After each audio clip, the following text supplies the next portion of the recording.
Little Smoky River, you being good to me.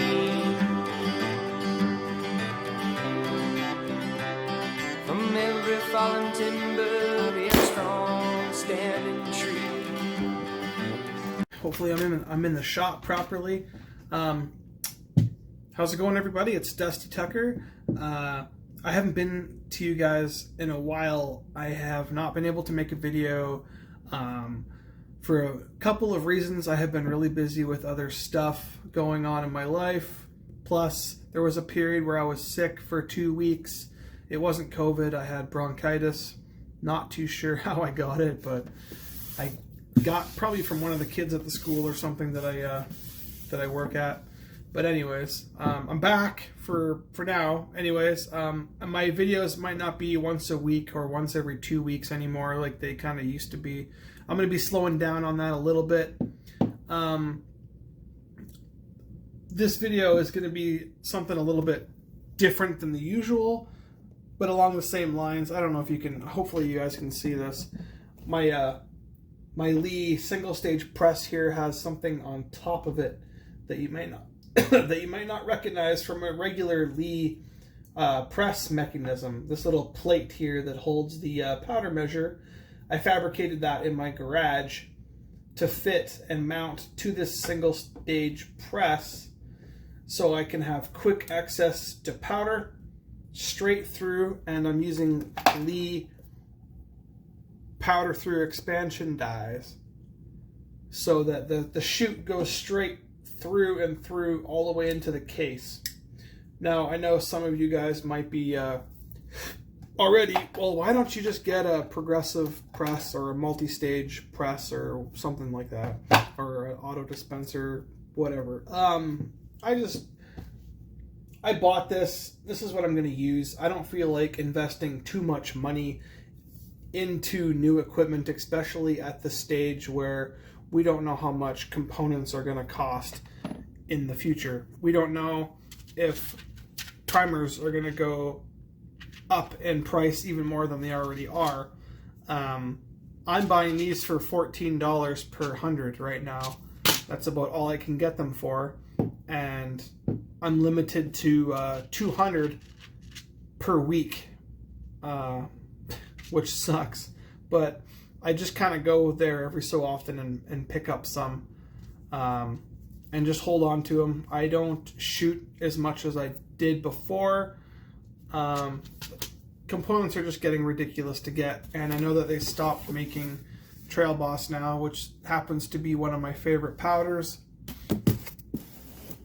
which is unfortunate. I'm down to about a quarter of this 2-pound container left, plus whatever's in my powder measure. And then I'm going to have to start loading black powder. I recently got my hands on Schutzen. I've never used Schutzen powder before. So hopefully this stuff works out pretty good. I got a few pounds of it here.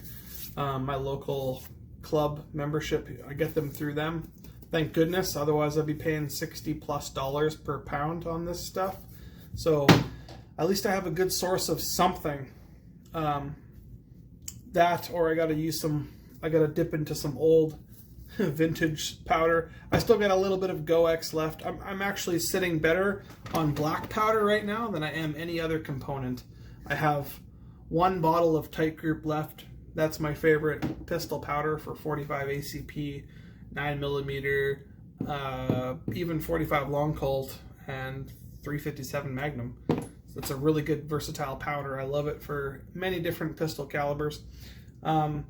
Shotgun primers, I'm down to like a couple hundred of these, and this is old packaging, as you can tell. But yeah, components, I'm going a little off, not really off, but off target. I don't feel like investing a whole lot of money in a multiple stage progressive press at the moment. They're pretty expensive. And I just don't feel like throwing down that much more money when components are already getting expensive enough as it is. So I don't feel like doing that at the moment. What I actually do is I rock 2 single stage presses, and in my die set, hopefully you can see this, in my die sets, I don't want to tip it up too much, it might fall out. I have 2 shell holders, which is kind of unusual, right? And they're both the same. They both go into presses. I usually have my projectiles in there because I swap my bullet seating stem from the 357 to 38 special pretty on a regular basis anyway, because I load. I don't feel like buying another die set. It's a really quick adjustment, and I can show you how you do that on the video, as long as you keep 2 complete loaded bullets where you want them seated properly. Just keep them in your die set. It helps with speedy changes if you need to make a change. So this video is it's gonna kind of be about my modification on my press, and also how I load my 38 special bullets, because that's what I'll be loading today, is some more specifically Cowboy 38 special, but you just have to tweak the charge and whatever you want for your own sake, for what you're doing. These are specifically going to be for Cowboy Action shooting 38 special. The projectiles I'm using in this video are my 125 grain round flat point bullets, Cowboy bullets. I used to do the 45-45-10 mixture with the shake method lube.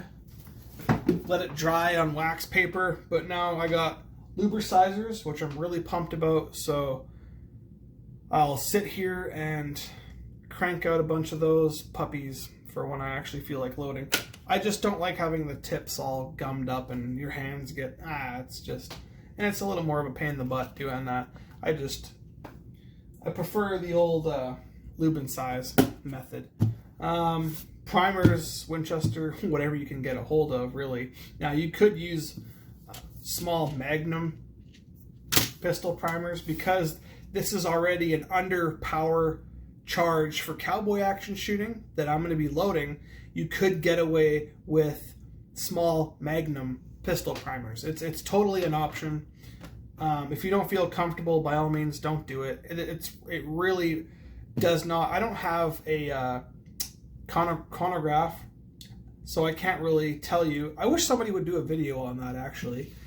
Somebody should do a video that has a chrono and make the exact same load, same powder charge, just use maybe 10 bullets with Magnum pistol primers and then 10 bullets without Magnum pistol primers, just regular pistol, small pistol primers or whatever. And let's just see if there is actually a difference in velocity and all of that jazz. I'd like to know. That I don't have one of those. That'd be a video I would do if I had one of those machines, but I don't. So there's an idea for someone out there, maybe, that has one of them cool things. I don't even have a friend that I could borrow one from. So again, we're doing the 38 special bullet here. I'm just going to get everything set up. I'm debating on if I want to show, for the beginners out there, how to set up your presses and stuff like that. I have a couple of videos on those already. I haven't figured out how to link other videos in my recent videos, sort of things. I know I can kind of do it in the description, but half the time when I'm editing, I'm going to forget to do it. So I'm not going to post it, or I can't highlight it or anything like that. I don't know how to do it. So anyways, let me load this stuff up and we'll see how we do. Okay, so we're gonna try and see if I can set this up when you guys can kind of see what's going on. I'm trying very hard to use the front face of my camera because it has better quality. It's just really hard to figure out what's in the shot and what's not in the shot. So we're going to try our hardest here to try and get it to work without a cameraman, so to speak. Okay, so we got our setup basically ready for our dies and everything. So I'm going to put my shell holders in. I got one shell holder in this press.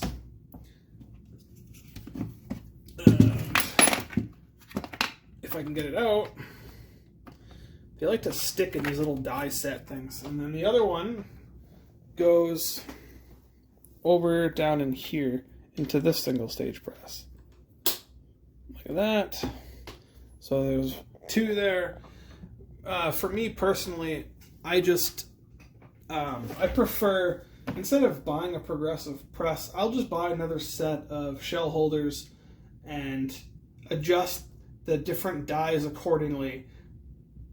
I'll get to that later anyways. Okay, so all my brass, like I stated in another video, all my brass, so I think there's 1,300 or 1,400 brass in this bag, has all been deprimed and resized already.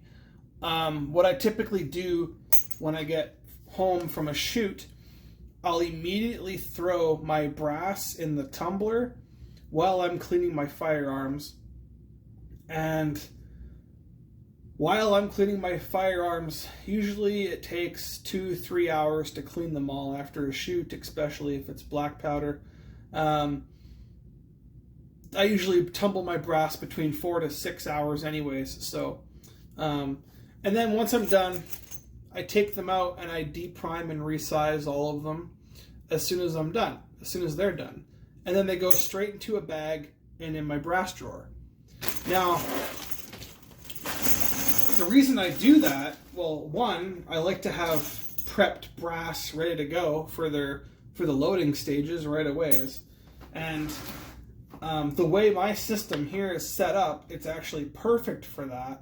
So what I can do is I can take my powder through case mouth expansion die and put it in this press,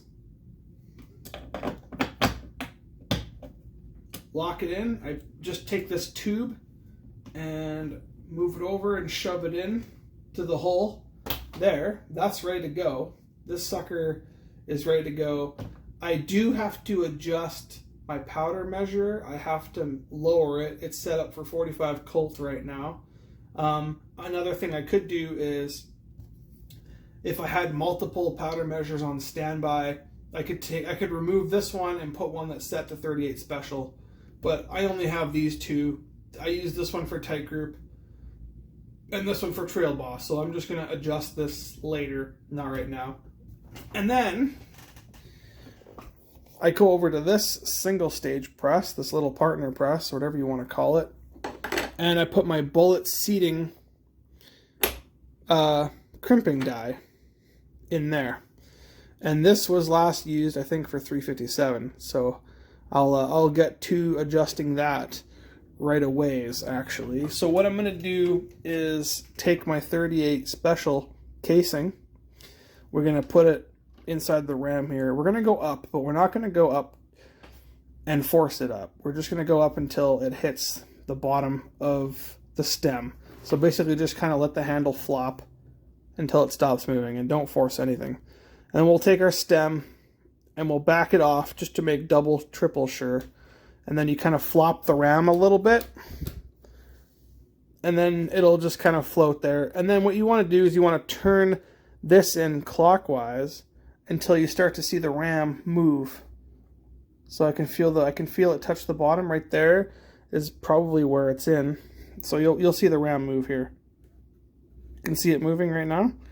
That's too much. So we want to back it off until this flops all the way up the ram, and then you want to move the stem down until you feel it touch the top of that bullet. Right there, I can feel it. So it's perfect. And then what I like to do is take it out and then give it just the ever so slightly turn in.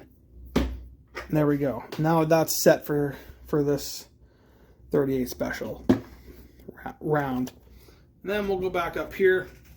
Now what we need to do is get this powder measure to throw the correct charge that we're going to do. And I'm about to give away my recipe, but that's okay for the few amount of viewers that I have.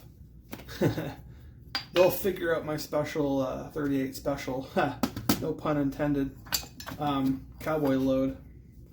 So what we want to do is turn our powder measure on. I just have this Frankfurt Arsenal digital powder measure scale. And I know it's out 0.3 grains. I just ignore it because I use my RCBS balance scale, and my RCB balance scale lets me know that this is out 0.3 grains. So we're just gonna, like I said, we're just gonna ignore that. So basically what I'm gonna do is I'm gonna take one of these scoops here and I'm gonna put it up inside the die a little bit.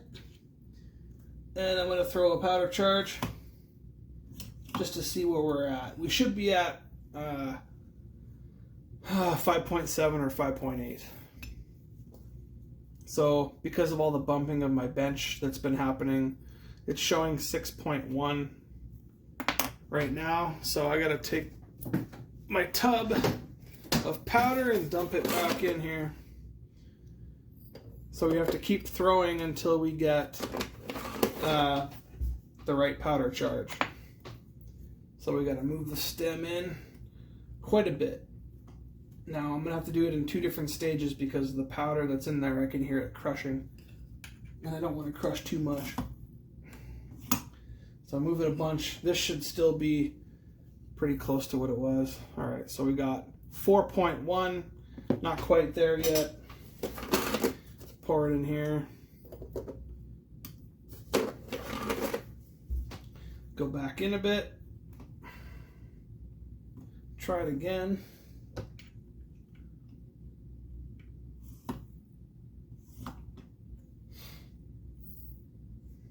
.2, we're close.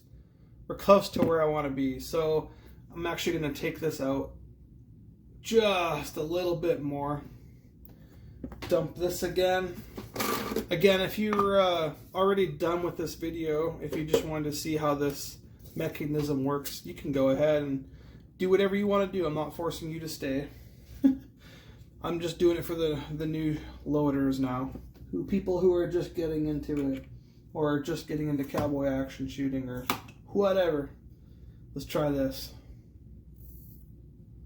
3.2, it's like I didn't even move. Let's go out just a tad more. Try it again. I gotta pour this back in here.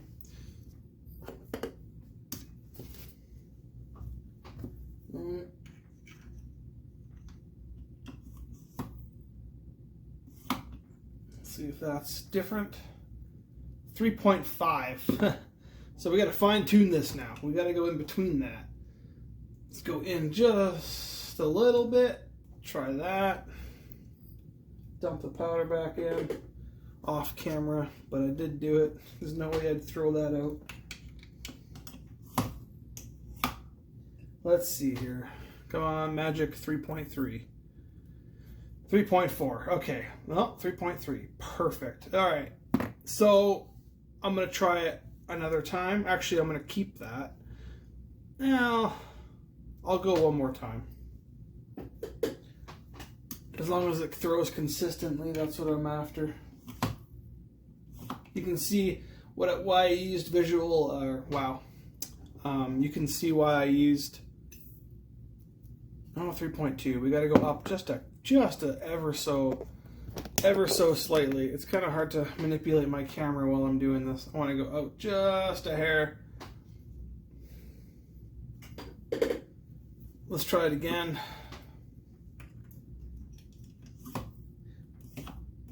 That's why I put clear tubing in there too, so I could visually see the powder going in and down the chute.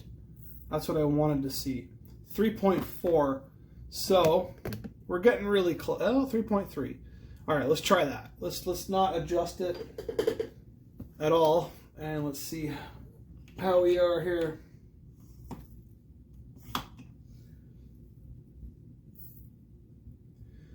Huh, 3.2. Okay, so we're not very consistent.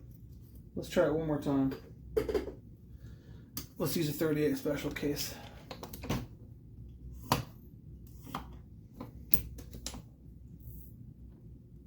3.2. We were 3. I'm trying to go for 3.3 here, and this just is not working for me. I know it's a Lee. They're not the greatest quality stuff, but a little bit of consistency would be nice. Let's try it again. My powder measure is pretty much empty.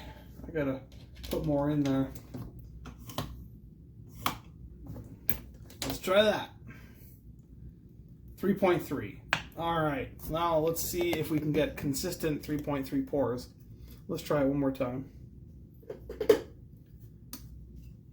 It doesn't have to be perfect. I just like to be ballpark. 3.3, 3.4, or even 3.5 is fine, because I know the scale is 0.3 out anyways. So it's basically like I'm shooting 3 grains of Trail Boss, but whatever. It shoots, it works. I know the load works perfectly fine. We're gonna try it one more time just to make sure.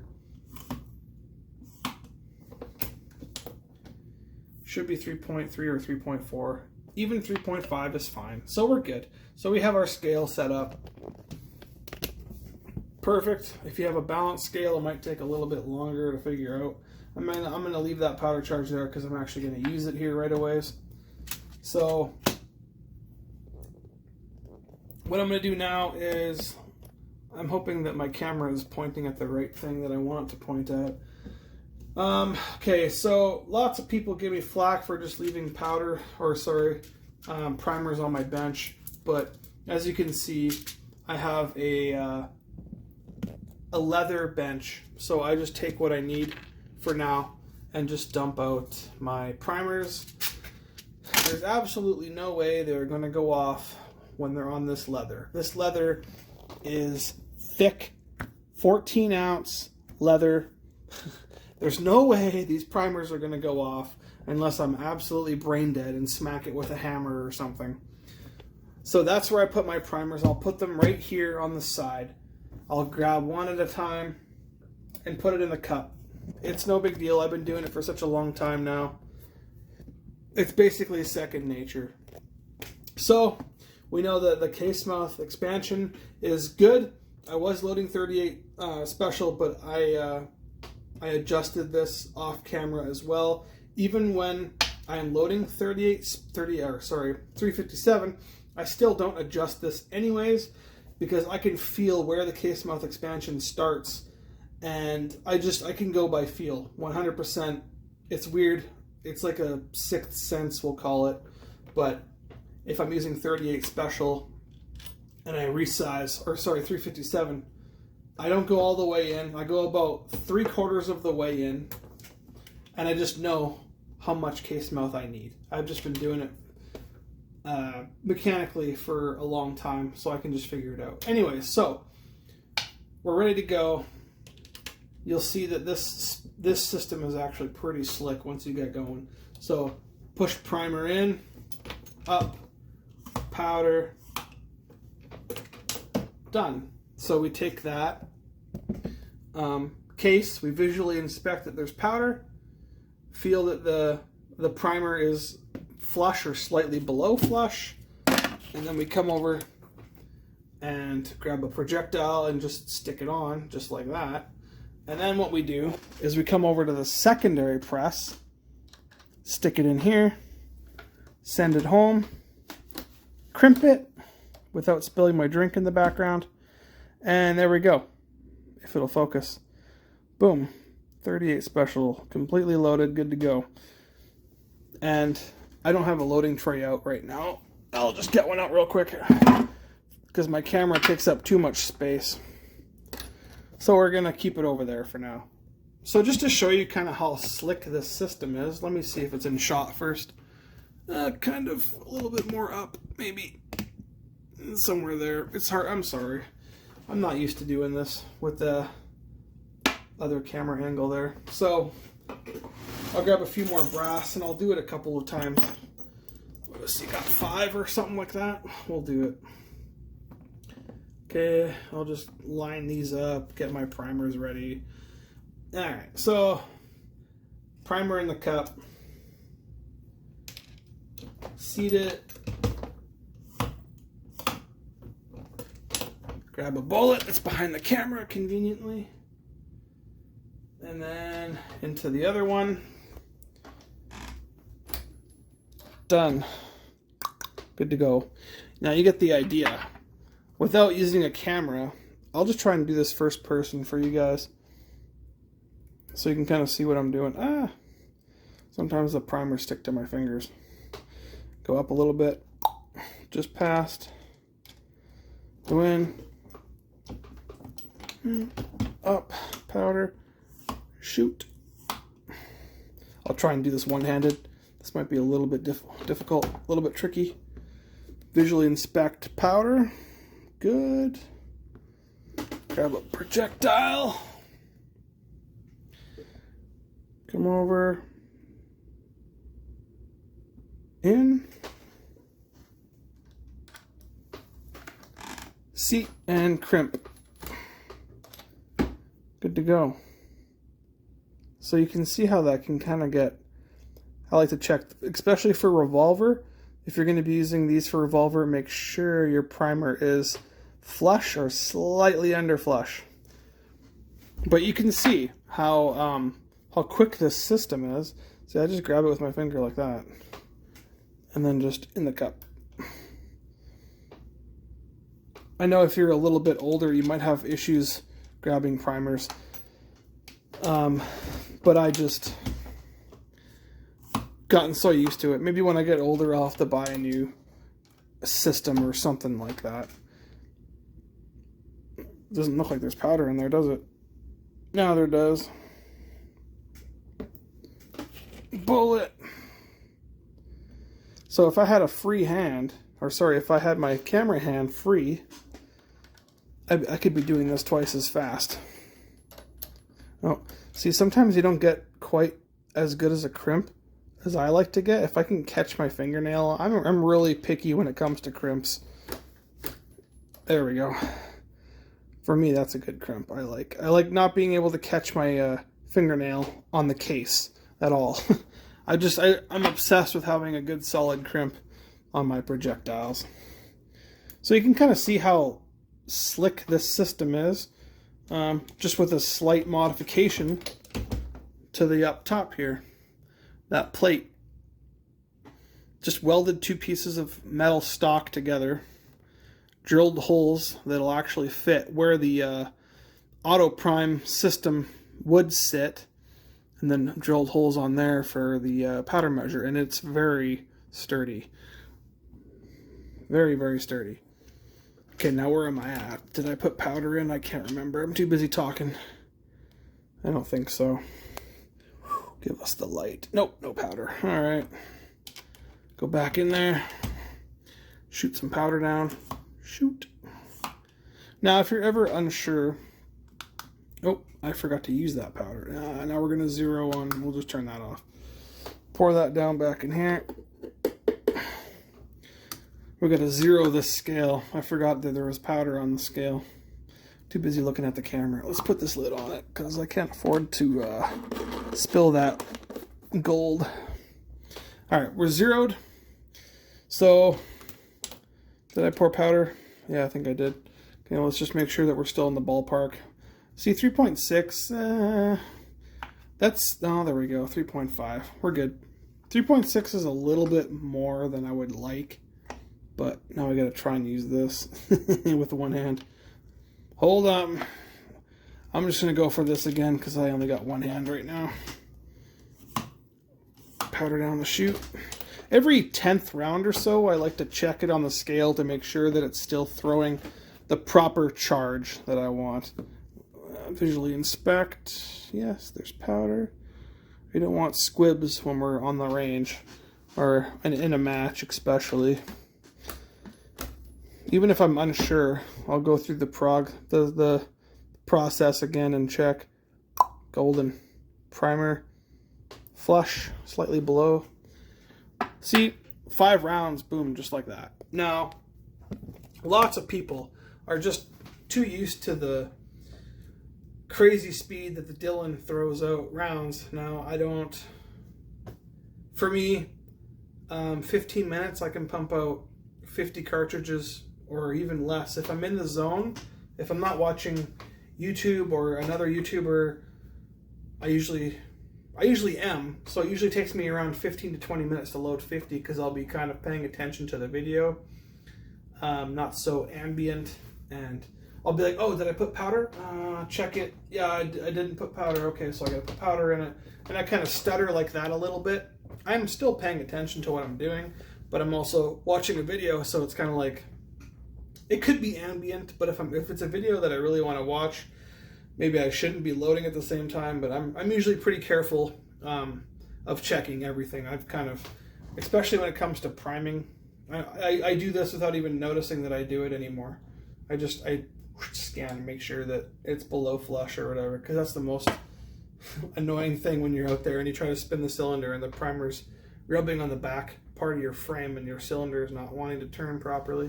That's a really irritating issue that you can have. But for anyone that's getting into reloading or whatever, I totally suggest getting the typical Lee 50th anniversary. There's nothing wrong with it. I just maybe wouldn't suggest getting the Lee Auto Prime. That system is really finicky, and I don't know, maybe once it's broken in it'll work okay, but I don't know how many times I've tried to flip it around, push a primer in, and it just spits out of the cup. It'll either spit out of the cup or it'll put it in upside down, and it's more of a nuisance. I would rather just use my finger, pick it up, put it in the cup myself, because it takes so much less time and effort than worrying about. Plus, then you got to worry about feeding your priming tool. I just can't get into it. It's plastic, and I just don't like it. I'm just so used to using my finger now. Like, it's just boom, done. It's even faster with my finger than it is with using the tool that it comes with the machine. I just prefer my hands. I've always preferred my hands until like I said, until I get to the age where I can no longer, if I'm getting Parkinson's or something, I'm going to have to upgrade my press. But until then, this thing has paid for itself time and time and time again, especially with the little partner guy here with the extra shell holder. Now, like I was saying before,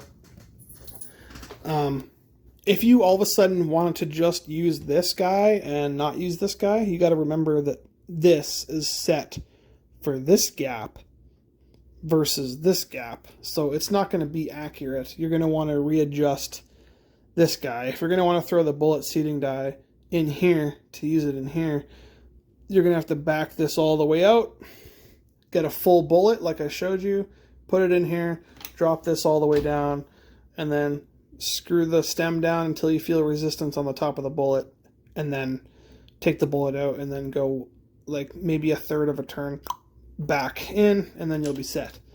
You just got to remember that you can't just throw stuff that you've been using here over here and expect it to work the same, because it's not going to.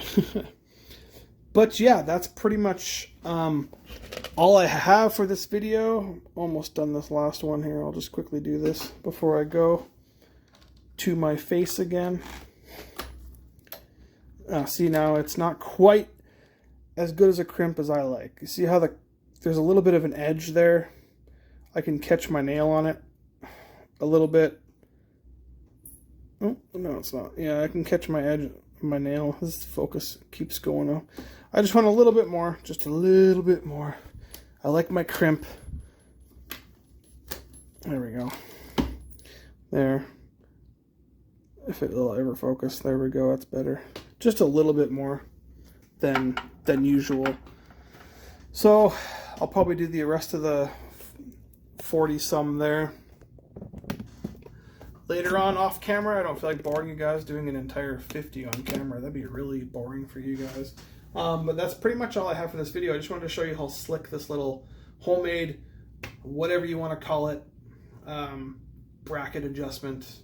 And this little piece of tube here really kicks it in. You can visually see powder, especially like when it comes to up top, because there's actually a lot of powder that will sit in here, and then in the throat, I'll call it the throat. I know there's powder in there, but it's such a big reservoir that if you think you're empty, just check your flow and you can see it go in. And then if you're unsure, just give it a quick measure. I have it there for backup in case I don't get the correct powder charge. Like I said, I'll check it every 10 or so. Or if I'm extremely confident that it's throwing. Usually you can tell by the level when you look down inside the case. Yeah, it's about the right level for what I usually do, which is the 3.3 to 3.5 grains of Trail Boss. But anyways, that's pretty much all I got for this video. I hope maybe I opened up your outside the box thinking in case you wanted to do something like that or whatever. It just beats coming and going from this, taking it out, going under here, dumping the powder, grabbing a bullet. It just kind of skips that out stage, and you can just do almost 3 stages on this one by itself and then do your last one over here. So that's why I like to have my brass deprimed and resized right after it's cleaned and then in the bag. That way you just have to worry about what this press can do, what this press can do, straight to your loading tray and then into your ammo container or wherever you happen to put your loaded cartridges. Anyways, hope you guys found something useful. If you have any ideas of what you would like me to show a video or any questions, shoot in the comments. It'd be great. I'd like to know what you guys think or what you want me to kind of do or have an idea, whatever. We'll see you guys next time. Until then, keep shooting. Dusty Tucker signing out. Good to be back.